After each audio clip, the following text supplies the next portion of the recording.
ಸಭೆ ಮೇಲೆ ಸಭೆ ಮಾಡುತ್ತಿರುವ ಸರ್ಕಾರ ಗೃಹಲಕ್ಷ್ಮಿಯರಿಗೆ ಸಿಕ್ತು ಪರಿಹಾರ. ಬಾಕಿ ಕಂತು 8,000 ರೂಪಾಯಿ ಒಟ್ಟಿಗೆ ಜಮಾ. 4 ಕಂತು ನಿಮ್ಮ ಖಾತೆಗೆ ಬಂದಿಲ್ವಾ? ಹಾಗಾದ್ರೆ ವಿಡಿಯೋ ಪೂರ್ತಿಯಾಗಿ ನೋಡಿ. ಇದೇ ಮಧ್ಯೆ BPL ಪಡಿತರ ಚೀಟಿದಾರರಿಗೂ ಕೂಡ ಗುಡ್ ನ್ಯೂಸ್ ಕೊಟ್ಟ ಸರ್ಕಾರ. ಶೀಘ್ರದಲ್ಲೇ ಹೊಸದಾಗಿ ಅರ್ಜಿ ಸಲ್ಲಿಕೆ ಪ್ರಾರಂಭ. ಆಹಾರ ಸಚಿವ KH ಮುನಿಯಪ್ಪನವರ ಘೋಷಣೆ. ಇದೇ ಮಧ್ಯೆ ರೈತರಿಗೂ ಕೂಡ ಬೆಳೆ ಹಾನಿ ಪರಿಹಾರ. ಯಾವಾಗ ಹಣ ಜಮೆ ಮಾಡುತ್ತೇವೆ ಎಂಬ ದಿನಾಂಕವೂ ಕೂಡ ಫಿಕ್ಸ್ ಮಾಡಲಾಗಿದೆ. ಎಲ್ಲ ಸುದ್ದಿ ನೋಡೋಣ. ಬಡ ಮತ್ತು ಮಧ್ಯಮ ವರ್ಗದವರಿಗೆ ದೀಪಾವಳಿ ಗಿಫ್ಟ್. ಮನೆ ಕಟ್ಟುತ್ತಿದ್ರೆ ವಿಡಿಯೋ ಪೂರ್ತಿಯಾಗಿ ನೋಡಿ. ಇದೇ ಮಧ್ಯೆ ರಾಜ್ಯದಲ್ಲಿ ಉಚಿತ ಅನ್ನಭಾಗ್ಯ, ಆದರೆ ಅನಾರೋಗ್ಯ ಖಚಿತ ಎಂದು JDS ಟ್ವೀಟ್ ಮಾಡಿದೆ. ಅನ್ನಭಾಗ್ಯ ಯೋಜನೆ ಬಗ್ಗೆ ಒಂದು ಶಾಕಿಂಗ್ ಮಾಹಿತಿ. ಎಲ್ಲ ಸುದ್ದಿಗಳನ್ನು ಡೀಟೇಲ್ ಆಗಿ ನೋಡೋಣ. ಅದಕ್ಕಿಂತ ಮೊದಲು ದಯವಿಟ್ಟು ಪ್ರತಿಯೊಬ್ಬರು ವಿಡಿಯೋಗೆ ಲೈಕ್ ಮಾಡಿ. ನಮ್ಮ ಚಾನಲ್ಗೆ ಮೊದಲು ಬಾರಿ ಭೇಟಿ ಕೊಡುತ್ತಿದ್ದೀರಾ ಹಾಗಾದ್ರೆ ಸಬ್ಸ್ಕ್ರೈಬ್ ಬಟನ್ ಕೂಡ ಕ್ಲಿಕ್ ಮಾಡಿ. ಯಾಕೆಂದ್ರೆ ಎಲ್ಲ ರಾಜ್ಯದ ಮುಖ್ಯವಾದ ಮಾಹಿತಿಗಳು ನಿಮಗೆ ಇದೇ ಒಂದು ಚಾನಲ್ ನಲ್ಲಿ ನೋಡೋಕೆ ಸಿಗುತ್ತೆ ಸ್ನೇಹಿತರೆ. ಗೃಹಲಕ್ಷ್ಮಿಯಿಂದ ಹಿಡಿದು ಮುಖ್ಯಮಂತ್ರಿ ಸಿದ್ದರಾಮಯ್ಯರ ಸಭೆವರೆಗೆ ಮತ್ತು ಸಭೆಯಲ್ಲಿ ಆಗುವ ನಿರ್ಧಾರ ಕುರಿತಂತೆ ಎಲ್ಲ ಮಾಹಿತಿಗಳನ್ನ ವಿಡಿಯೋದಲ್ಲಿ ಹೇಳುತ್ತಿರುತ್ತೇವೆ. ಹಾಗಾಗಿ ಪ್ರತಿಯೊಬ್ಬರು ವಿಡಿಯೋಗೆ ಲೈಕ್ ಮಾಡಿ, ಚಾನಲ್ಗೂ ಕೂಡ ಸಬ್ಸ್ಕ್ರೈಬ್ ಮಾಡಿ. ಹೌದು, ಈಗ ನಿಮ್ಮ ಖಾತೆಗೂ ಗೃಹಲಕ್ಷ್ಮಿ ಯೋಜನೆ ಹಣ ಜಮೆ ಆಗುತ್ತಿದ್ರೆ ಕಮೆಂಟ್ ನಲ್ಲಿ ಇಲ್ಲಿವರೆಗೆ ಎಷ್ಟು ಕಂತು ಜಮಾ ಆಗಿದೆ ಕಮೆಂಟ್ ಮಾಡಿ. ಯಾಕಪ್ಪ ಅಂದ್ರೆ ಸರ್ಕಾರದಿಂದ 23ನೇ ಕಂತು ಕೂಡ ಬಿಡುಗಡೆ ಮಾಡಲಾಗಿದ್ದು ಈಗ ಆ ಒಂದು ಕಂತು ಫಲಾನುಭವಿಗಳ ಖಾತೆಗೆ ಜಮೆ ಆಗುತ್ತಿದೆ. ಆದ್ರೆ ಕೆಲ ಫಲಾನುಭವಿಗಳಿಗೆ 4 ತಿಂಗಳ ಕಂತು ಜಮಾವಾಗಿಲ್ಲ. ಹೌದು, ಒಟ್ಟು 8,000 ರೂಪಾಯಿಗಳು ಕೂಡ ಬರಬೇಕಾಗಿದೆ. ನಿಮ್ಮ ಖಾತೆಗೂ ಈ ರೀತಿ ಆಗಿದ್ರೆ ಅಂದ್ರೆ ಹಣ ಜಮಾ ಆಗುತ್ತಿಲ್ಲವೆಂದ್ರೆ ನಿಮ್ಮ ಊರಿನ ಹೆಸರನ್ನ ಕಮೆಂಟ್ ಮಾಡಿ, ಅದಕ್ಕೆ ನಾವು ಪ್ರತಿಕ್ರಿಯೆ ಕೊಡುತ್ತೇವೆ. ರಾಜ್ಯ ಕಾಂಗ್ರೆಸ್ ಸರ್ಕಾರದ ಗೃಹಲಕ್ಷ್ಮಿ ಯೋಜನೆ ಸಾಕಷ್ಟು ಬಡ ಮಹಿಳೆಯರಿಗೆ ಅನುಕೂಲ ಮಾಡಿಕೊಟ್ಟಿದೆ. ಆರಂಭದಲ್ಲಿ ಯಾವುದೇ ಸಮಸ್ಯೆ ಇಲ್ಲದೆ ಜಮೆ ಆಗುತ್ತಿದ್ದಂತ ಗೃಹಲಕ್ಷ್ಮಿ ಯೋಜನೆ ಹಣ ಇದೀಗ ಮಾತ್ರ ಯಾಕೋ ಏನೋ ಸಮಸ್ಯೆ ಎದುರಿಸುತ್ತಿದೆ. ಹೌದು ಸ್ನೇಹಿತರೆ, ಸಚಿವ ಲಕ್ಷ್ಮೀ ಹೆಬ್ಬಾಳ್ಕರ್ ಅವರು ಮೈಸೂರಲ್ಲಿ ಮಾಧ್ಯಮಗಳ ಮುಂದೆ ನಾವು ಸೆಪ್ಟೆಂಬರ್ 20ರಂದು 23ನೇ ಕಂತಿನ ಹಣ ಬಿಡುಗಡೆ ಮಾಡಿದ್ದೇವೆ ಎಂಬ ಹೇಳಿಕೆ ಕೊಟ್ಟಿದ್ರು. ಈಗ ಆ ಕಂತು ಫಲಾನುಭವಿಗಳಿಗೆ ಈಗ ಜಮಾ ಆಗುತ್ತಿದೆ. ಅಂದ್ರೆ ಅಕ್ಟೋಬರ್ 15ರಂದು ಕೆಲ ಫಲಾನುಭವಿಗಳಿಗೆ ಈಗ ಜಮಾ ಆಗುವುದು ಶುರುವಾಗಿದೆ. ಅಂದ್ರೆ ಸ್ನೇಹಿತರೆ, ಸರಿಸುಮಾರು 15ರಿಂದ 20 ದಿನ ಆದ ಬಳಿಕ ಹಣ ಜಮಾವಾಗುತ್ತಿದೆ. ಹಾಗಾಗಿ ಈ ಒಂದು ಸರ್ಕಾರದಿಂದ ಏನು ಹಣ ಬಿಡುಗಡೆ ಮಾಡಲಾಗುತ್ತೆ ಅಲ್ಲಿಂದ ಅದು ಜಿಲ್ಲೆಗಳಿಗೆ ಹೋಗುತ್ತೆ. ಆದರೆ ಜಿಲ್ಲೆಗಳಿಂದ ಫಲಾನುಭವಿಗಳಿಗೆ ತಲುಪುವಷ್ಟರಲ್ಲಿ ಬಹಳ ವಿಳಂಬವಾಗುತ್ತಿರುವುದು ಬೆಳಕಿಗೆ ಬಂದಿದೆ. ಹೌದು, ಈಗಾಗಲೇ ಇದೇ ಬಗ್ಗೆ ರಾಜ್ಯದ ಹಲವು ಜಿಲ್ಲಾಧಿಕಾರಿಗಳೊಂದಿಗೆ ಗ್ಯಾರಂಟಿ ಯೋಜನೆ ಅನುಷ್ಠಾನ ಸಮಿತಿ ಅಧ್ಯಕ್ಷರು ಸಭೆ ಮೇಲೆ ಸಭೆ ಮಾಡಿ ಈ ಒಂದು ಪರಿಹಾರ ಕಂಡುಕೊಳ್ಳುವ ಕೆಲಸ ಮಾಡುತ್ತಿದ್ದಾರೆ. ಈಗಾಗಲೇ 4 ಜಿಲ್ಲೆಗಳಲ್ಲಿ ಸಭೆ ಮಾಡಲಾಗಿದೆ. ಮಂಡ್ಯ, ತುಮಕೂರು, ರಾಯಚೂರು ಮತ್ತು ಧಾರವಾಡದ ಕುಂದಗೋಳದಲ್ಲಿ ಸಭೆ ಮಾಡಲಾಗಿದೆ. ಸ್ನೇಹಿತರೆ, ಸಭೆ ವೇಳೆ ಹಲವು ಮಾಹಿತಿಗಳು ಸಿಗುತ್ತಿವೆ. ಹೌದು, ಮಂಡ್ಯದಲ್ಲಿ 12,000 ಫಲಾನುಭವಿಗಳಿಗೆ ಹಣ ಜಮವಾಗಿಲ್ಲವೆಂದರೆ ತುಮಕೂರಿನಲ್ಲಿ 4,500 ಫಲಾನುಭವಿಗಳನ್ನು IT GST ಎಂಬ ಕಾರಣ ಕೊಟ್ಟು ಯೋಜನೆಯಿಂದಲೇ ಹೊರಗಿಡಲಾಗಿದೆ. ಇನ್ನು ರಾಯಚೂರಲ್ಲಿ ಒಬ್ಬ ಮಹಿಳೆಗೆ ಅರ್ಜಿ ಸಲ್ಲಿಕೆ ಮಾಡಿ ಇದುವರೆಗೆ 1 ಕಂತು ಕೂಡ ಜಮವಾಗಿಲ್ಲ. ಈಗಾಗಲೇ ಇವರ ಸಮಸ್ಯೆಗಳನ್ನು ಗುರುತು ಮಾಡಿದ್ದು ಅವರಿಗೆ ಹಣ ಹಾಕುವ ಮತ್ತು ಸಮಸ್ಯೆ ಏನಾಗಿತ್ತು ಅದನ್ನು ಪರಿಹರಿಸುವ ಕೆಲಸಕ್ಕೆ ಸರ್ಕಾರ ಕೈ ಹಾಕಿದೆ. ಹೌದು, ಇದೀಗ ರಾಯಚೂರಲ್ಲೂ ಕೂಡ ಸಭೆ ಮಾಡಲಾಗಿದೆ. ಸ್ನೇಹಿತರೆ, ರಾಯಚೂರಿನ ಜಿಲ್ಲಾ ಉಸ್ತುವಾರಿ ಕಾರ್ಯದರ್ಶಿಯೂ ಆದ ಮತ್ತು ಆರ್ಥಿಕ ಇಲಾಖೆ ಪ್ರಧಾನ ಕಾರ್ಯದರ್ಶಿಯೂ ಆಗಿರುವಂತಹ ರಿತೇಶ್ ಕುಮಾರ್ ಸಿಂಗ್ ಅವರು ಸಭೆ ಮಾಡಿದ್ದು, ಸಭೆಯಲ್ಲಿ ಅವರು ಕೂಡ ಅಸಮಾಧಾನ ವ್ಯಕ್ತಪಡಿಸಿದ್ದಾರೆ. ಸೆಪ್ಟೆಂಬರ್ ಹಣ ಇದುವರೆಗೆ ಏಕೆ ಜಮೆ ಆಗಿಲ್ಲ ಎಂದು ಸಭೆಯಲ್ಲಿ ಪ್ರಶ್ನೆ ಹಾಕಿದಾಗ ಮಹಿಳಾ ಮತ್ತು ಮಕ್ಕಳ ಕಲ್ಯಾಣ ಇಲಾಖೆ ಅಧಿಕಾರಿಯೊಬ್ಬರು ನಮಗೆ ಸೆಪ್ಟೆಂಬರ್ ಹಣ ತಡೆ ಹಿಡಿಯುವಂತೆ ಸರ್ಕಾರವೇ ನಿರ್ದೇಶನ ಕೊಟ್ಟಿದೆ ಎಂದು ಸಭೆಯಲ್ಲಿ ತಿಳಿಸಿದ್ದಾರೆ. ಈ ಬಗ್ಗೆ ಕೆಲ ಕಾಲ ಸಭೆಯಲ್ಲಿ ಗೊಂದಲದ ವಾತಾವರಣ ಉಂಟಾಗಿತ್ತು. ಆಗ ನೇರವಾಗಿ ರಿತೇಶ್ ಕುಮಾರ್ ಅವರು ಮಹಿಳಾ ಮತ್ತು ಮಕ್ಕಳ ಕಲ್ಯಾಣ ಇಲಾಖೆಗೆ ಕರೆ ಮಾಡಿ ವಿಚಾರಿಸಿದಾಗ ಅಲ್ಲಿಂದ ಏನು ಮಾಹಿತಿ ಬಂತಂದ್ರೆ ಸರ್ಕಾರದಿಂದ ಯಾವುದೇ ಹಂತ ತಡೆ ಹಿಡಿಯುವ ನಿರ್ದೇಶನ ಬಂದಿಲ್ಲ. ಬದಲಾಗಿ ಆಯಾ ಜಿಲ್ಲಾ ಮಟ್ಟದ ಅಧಿಕಾರಿಗಳ ಲೋಪದಿಂದಲೇ ಫಲಾನುಭವಿಗಳಿಗೆ ಹಣ ಬಿಡುಗಡೆ ಆಗಿಲ್ಲ ಎಂದು ಗೊತ್ತಾಗಿದೆ. ಈ ಬಗ್ಗೆ ಬೇಸರ ವ್ಯಕ್ತಪಡಿಸಿದಂತ ರಿತೇಶ್ ಕುಮಾರ್ ಅವರು ಶೀಘ್ರವೇ ಫಲಾನುಭವಿಗಳಿಗೆ ಹಣ ಜಮೆ ಆಗಬೇಕು. ಇನ್ನು ಮುಂದೆ ಮಹಿಳೆಯರಿಗೆ 2,000 ರೂಪಾಯಿ ಹಣ ತಡವಾಗಿ ಜಮಾ ಆಗದಂತೆ ನೋಡಿಕೊಳ್ಳಬೇಕು. ತಕ್ಷಣವೇ ಹಣ ಜಮೆ ಆಗುವಂತೆ ಕ್ರಮ ವಹಿಸಬೇಕು ಎಂದು ಸೂಚನೆ ಕೊಟ್ಟಿದ್ದಾರೆ. ನೀವು ಕೂಡ ರಾಯಚೂರು ಜಿಲ್ಲೆಯವರಾಗಿದ್ದರೆ ಕಮೆಂಟ್ನಲ್ಲಿ ರಾಯಚೂರು ಎಂದು ಕಮೆಂಟ್ ಮಾಡಿ ಸ್ನೇಹಿತರೆ. ಯಾಕಂದ್ರೆ ರಾಯಚೂರಲ್ಲೂ ಕೂಡ ಹಲವರಿಗೆ ಗೃಹಲಕ್ಷ್ಮಿ ಯೋಜನೆ ಕಂತು ಜಮಾ ಆಗದಿರುವುದು ಬೆಳಕಿಗೆ ಬಂದಿದೆ. ಇತ್ತ ಚಿಕ್ಕಬಳ್ಳಾಪುರ ಮತ್ತು ತುಮಕೂರು ಸೇರಿದಂತೆ ಬೆಳಗಾವಿ ಜಿಲ್ಲೆ ಕೆಲ ಫಲಾನುಭವಿಗಳಿಗೂ ಕೂಡ ಕಳೆದ 4 ತಿಂಗಳ 8,000 ರೂಪಾಯಿ ಬರುವುದು ಬಾಕಿ ಇದೆ. ಇನ್ನು ಇದೇ ಮಧ್ಯೆ ರಾಜ್ಯದ ಜನರಿಗೆ ಆಹಾರ ಸಚಿವ KH ಮುನಿಯಪ್ಪನವರು ಗುಡ್ ನ್ಯೂಸ್ ಕೊಟ್ಟಿದ್ದಾರೆ. ಕೋಲಾರ ಜಿಲ್ಲೆಯಲ್ಲಿ ಮಾಧ್ಯಮಗಳ ಮುಂದೆ ಮಾತನಾಡಿದಂತ ಇವರು, ಯಾರೆಲ್ಲರೂ BPL ಕಾರ್ಡ್ ಪಡೆದುಕೊಳ್ಳಲು ಅರ್ಹತೆ ಇಲ್ಲವೋ ಅಂತವರನ್ನ ನಾವು ಈಗಾಗಲೇ ಪತ್ತೆ ಮಾಡಿ ಅವರನ್ನ APL ಪಟ್ಟಿಗೆ ಸೇರಿಸುತ್ತಿದ್ದೇವೆ. ಇದರ ಜೊತೆಗೇನೆ ಅರ್ಹತೆ ಇರುವ ಎಲ್ಲರಿಗೂ BPL ಕಾರ್ಡ್ ಕೂಡ ನಾವು ಕೊಡುತ್ತೇವೆ ಎಂದು ಮಾಧ್ಯಮಗಳ ಮುಂದೆ ತಿಳಿಸಿದ್ದಾರೆ. ಹೌದು, ಸದ್ಯಕ್ಕೆ ಈಗ ಮೊದಲ ಹಂತದಲ್ಲಿ ಅಕ್ರಮವಾಗಿ ಯಾರೆಲ್ಲರೂ BPL ಕಾರ್ಡ್ ಪಡೆದಿದ್ದಾರೋ ಅವರನ್ನ ನಾವು ಪತ್ತೆ ಮಾಡುತ್ತಿದ್ದೇವೆ. ಸರ್ಕಾರಿ ಅಧಿಕಾರಿಗಳು, ತೆರಿಗೆದಾರರು ಇವರೆಲ್ಲರೂ ಕೂಡ BPL ಕಾರ್ಡ್ ಹೊಂದಿದ್ರೆ ಅವರ ವಿರುದ್ಧ ನಾವು ಕಾನೂನು ಕ್ರಮವೂ ಕೂಡ ತೆಗೆದುಕೊಳ್ಳುತ್ತೇವೆ ಎಂದು ವಿವರಿಸಿದ್ದಾರೆ. ಹೌದು, ಯಾಕಂದ್ರೆ ಸ್ನೇಹಿತರೆ, ಇಂದು ಕರ್ನಾಟಕದಲ್ಲಿ ಸಾಕಷ್ಟು ಬಡವರು ಇದ್ದಾರೆ. ಅವರೆಲ್ಲರೂ ಕೂಡ BPL ಕಾರ್ಡ್ ನಮಗೆ ಯಾವಾಗ ಸಿಗುತ್ತೆ ಎಂದು ಕಾದು ಕುಳಿತಿದ್ದಾರೆ.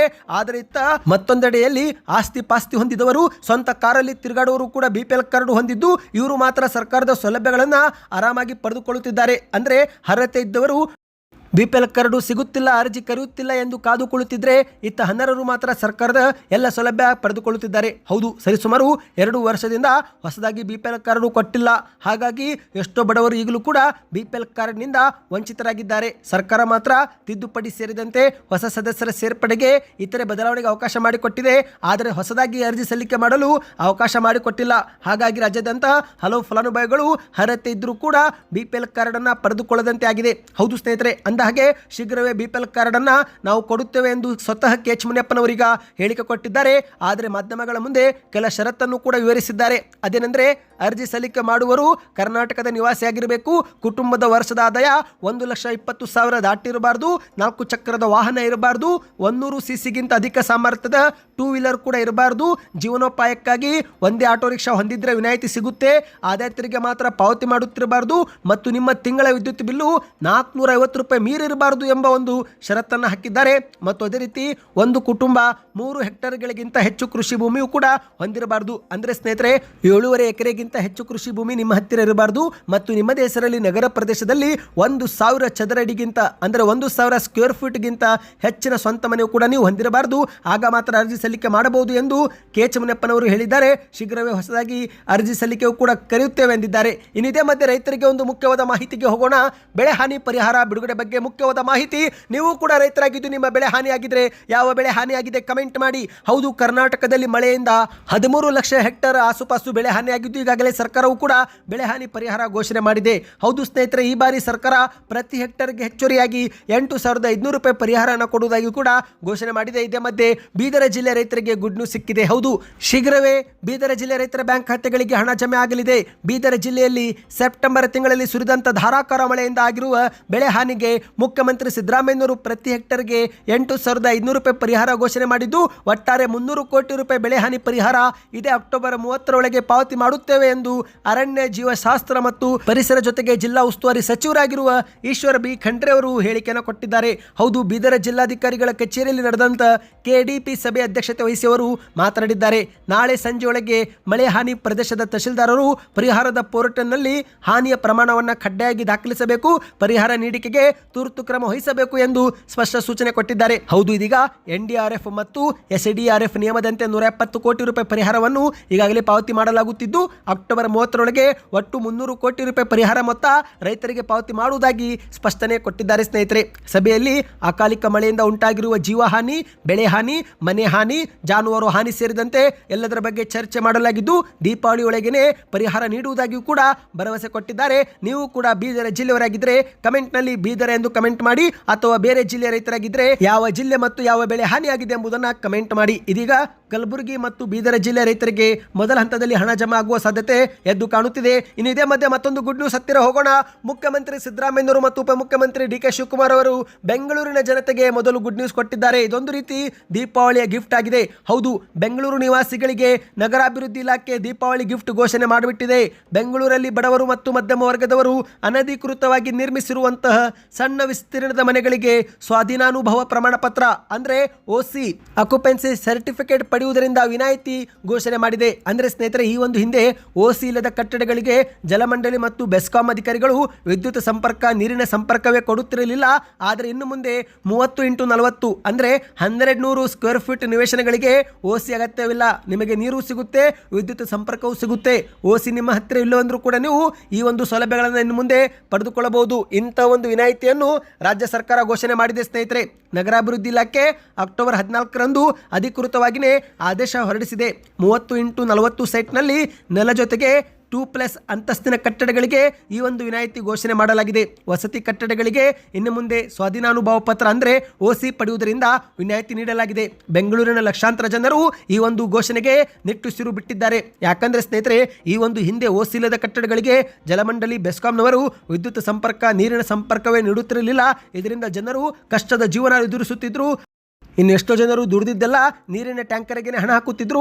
ಆದರೆ ಇನ್ನು ಮುಂದೆ ಹೊಸ ಆದೇಶದಂತೆ ಬೆಂಗಳೂರಿನಲ್ಲಿ ನಿರ್ಮಾಣ ಮಾಡಲಾಗಿರುವ ಮತ್ತು ನಿರ್ಮಾಣ ಹಂತದಲ್ಲಿರುವ ಲಕ್ಷಾಂತರ ಕಟ್ಟಡ ಮಾಲೀಕರಿಗೆ OC ಇಲ್ಲದೆ ವಿದ್ಯುತ್ ಸಂಪರ್ಕ ಕೊಡಲಾಗುವುದು ಎಂದು ಹೇಳಲಾಗಿದೆ. ಸ್ನೇಹಿತರೆ, ನೀವು ಕೂಡ ಏನಾದರೂ ಮನೆ ಕಟ್ಟುತ್ತಿದ್ದರೆ ಮತ್ತು ಅದರಲ್ಲೂ ಬೆಂಗಳೂರಿನವರಾಗಿದ್ದರೆ ಕಮೆಂಟ್ನಲ್ಲಿ ಗುಡ್ ನ್ಯೂಸ್ ಎಂದು ಕಮೆಂಟ್ ಮಾಡಿ. ಇನ್ನು ಇದೀಗ ಕೊನೆಯ ಶಾಕಿಂಗ್ ಮಾಹಿತಿಗೆ ಹೋಗೋಣ.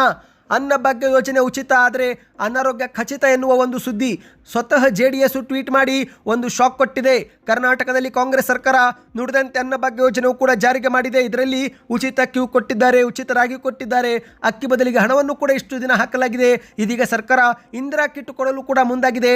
ಆದರೆ ಇದೇ ಮಧ್ಯೆ ಅನ್ನಭಾಗ್ಯ ಯೋಜನೆ ಕುರಿತಂತೆ ಒಂದು ಶಾಕಿಂಗ್ ಮಾಹಿತಿಯೂ ಕೂಡ ಬಂದಿದೆ. ಅದೇನೆಂದರೆ ಆಹಾರ ಧಾನ್ಯ ತೀವ್ರ ಕಳಪೆ ಮಟ್ಟದಾಗಿದೆ ಎನ್ನುವ ಆರೋಪ ಕೇಳಿ ಬರುತ್ತಿರುವ ಬೆನ್ನಲ್ಲೇ ಸಾಕ್ಷಿ ಎನ್ನುವಂತೆ ಮತ್ತೊಂದು ವಿಡಿಯೋ ಸಾಮಾಜಿಕ ಜಾಲತಾಣದಲ್ಲಿ ದೊಡ್ಡ ಸದ್ದು ಮಾಡಿದೆ.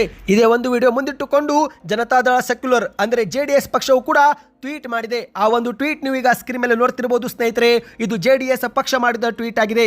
ಉಚಿತ ಅನ್ನಭಾಗ್ಯ ಅನಾರೋಗ್ಯ ಖಚಿತ. CM Siddaramaiah DCM DK Shivakumar ಅವರೇ ಗ್ಯಾರಂಟಿ ಕೊಡ್ತಿದ್ದೇವೆ ಎಂದು ಇಂತಹ ಕಳಪೆ ಪಡಿತರ ಕೊಟ್ಟರೆ ಯಾರು ತಿನ್ನುತ್ತಾರೆ? ಕಲ್ಲು ಮಣ್ಣು ಮಿಶ್ರಿತ ಅಕ್ಕಿ ರಾಗಿಯನ್ನು ನಿಮ್ಮ ಮನೆಯಲ್ಲಿ ಬಳಸಿ ಕುಟುಂಬ ಸಮೇತ ನೀವು ಊಟ ಮಾಡಿ. ಆಗ ಅನ್ನಭಾಗ್ಯ ಫಲಾನುಭವಿಗಳು ಅನುಭವಿಸುತ್ತಿರುವ ಕಷ್ಟ ನಿಮಗೂ ಅರಿವು ಬರಬಹುದು. ಆಹಾರ ಇಲಾಖೆ ಸಚಿವ KH ಮುನಿಯಪ್ಪನವರೇ, ಜಾನುವಾರುಗಳು ಸಹ ತಿನ್ನಲು ಯೋಗ್ಯವಲ್ಲದ ಇಂತಹ ಕಳಪೆ ರಾಗಿಯನ್ನು ಬಡವರಿಗೆ ನೀಡಲು ಮನಸ್ಸಾದರೂ ಹೇಗೆ ಬರುತ್ತದೆ? ಬಡವರು ಎಂದರೆ ಯಾಕಿಷ್ಟು ತಾತ್ಸರ ಎಂದು JDS ಪ್ರಶ್ನೆ ಮಾಡಿದೆ. ಫ್ರೀ ಫ್ರೀ ಫ್ರೀ ಎಂದು ಗ್ಯಾರಂಟಿ ಆಸೆ ತೋರಿಸಿ ಇಂತಹ ಕಲಬೆರಕೆ ಪಡಿತರಗಳನ್ನು ನೀಡಿ ಬಡ ಜನರ ಜೀವದ ಜೊತೆ ಚೆಲ್ಲಾಟವಾಡಬೇಡಿ. ನೊಂದವರ ಕಣ್ಣೀರಿನ ಶಾಪ ಸರ್ಕಾರಕ್ಕೆ ತಟ್ಟದೆ ಬಿಡುವುದಿಲ್ಲ ಎಂದು JDS ಟ್ವೀಟ್ ಮಾಡಿದೆ. ಹೌದು, ಈ ಒಂದು ಟ್ವೀಟ್ನಲ್ಲಿ ಒಂದು ವಿಡಿಯೋ ಕೂಡ ಹಾಕಲಾಗಿದ್ದು, ಆ ಒಂದು ವಿಡಿಯೋದಲ್ಲಿ ಒಬ್ಬ ಮಹಿಳೆಯು ರಾಗಿಯನ್ನು ತೊಳೆದಿದ್ದಾರೆ. ಆದರೆ ರಾಗಿ ತೊಳೆದ ಬಳಿಕ ಅದರಲ್ಲಿ ಮಣ್ಣು ಪತ್ತೆಯಾಗಿದೆ. ಹೌದು, 10 ಬಾರಿ ತೊಳೆದರೂ ರಾಗಿ ಮಾತ್ರ ಮಣ್ಣಿನ ನೀರೇ ಕೊಡುತ್ತಿರುವುದು ವಿಡಿಯೋದಲ್ಲಿ ಬೆಳಕಿಗೆ ಬಂದಿದೆ. ಸ್ನೇಹಿತರೆ, ಸದ್ಯಕ್ಕೆ ಎಷ್ಟೇ ಇತ್ತು ಈ ಮಾಹಿತಿ ನಿಮಗೆ ಇಷ್ಟವಾಯ್ತಾ? ಹಾಗಾದ್ರೆ ಪ್ರತಿಯೊಬ್ಬರು ವಿಡಿಯೋಗೆ ಲೈಕ್ ಮಾಡಿ ಸ್ನೇಹಿತರೆ. 1,000ಕ್ಕೂ ಅಧಿಕ ಲೈಕ್ ಆಗಬೇಕು. ಹಾಗಾಗಿ ಪ್ರತಿಯೊಬ್ಬರು ವಿಡಿಯೋಗೆ ಲೈಕ್ ಮಾಡ್ತಾ ವಿಡಿಯೋನ ಈಗಲೇ ಶೇರ್ ಮಾಡಿ.